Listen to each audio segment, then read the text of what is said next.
রহমতুল্লাহি আলাই, শাহ আব্দুল আজিজ মুহাদ্দিস দেহলভী রহমতুল্লাহি আলাই, কাসেম নানতুবী রহমতুল্লাহ আলাই থেকে শুরু করে ফেদায়ে মিল্লাত সৈয়দ আসাদ মাদানী রহমতুল্লাহি আলাই এবং পাকিস্তানের মুফতি মাহমুদ রহমতুল্লাহি আলাই, ওনাদের দেখানো পথে আমরা চলছি, ওনাদের নকশে কদমের উপর আমরা চলছি।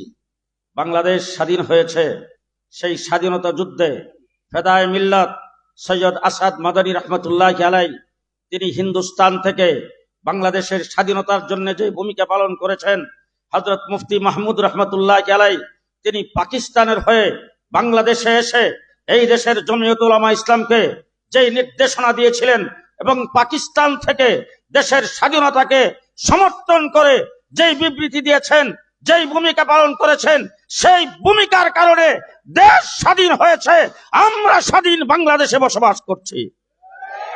আজকে কায়েদে মিল্লাত মাওলানা ফজলুর রহমান সাহেব বাংলাদেশে আগমন করেছেন। কিছু বান্দর আর কিছু চামচিকা যেইভাবে টহল করছেন, পরিষ্কার ভাষায় বলছি, তোমাদের যদি দুই হাত থাকে, আমাদেরও দুই হাত আছে, আমরা কাউকে ছেড়ে দেব না। এই বাংলাদেশে আমরা বন্যার পানিতে ভেসে আসি নাই, আমরা দেশের গর্জমাই নয়, আমরা দেশের মামুর বাড়ির বাদেম্বা নয়।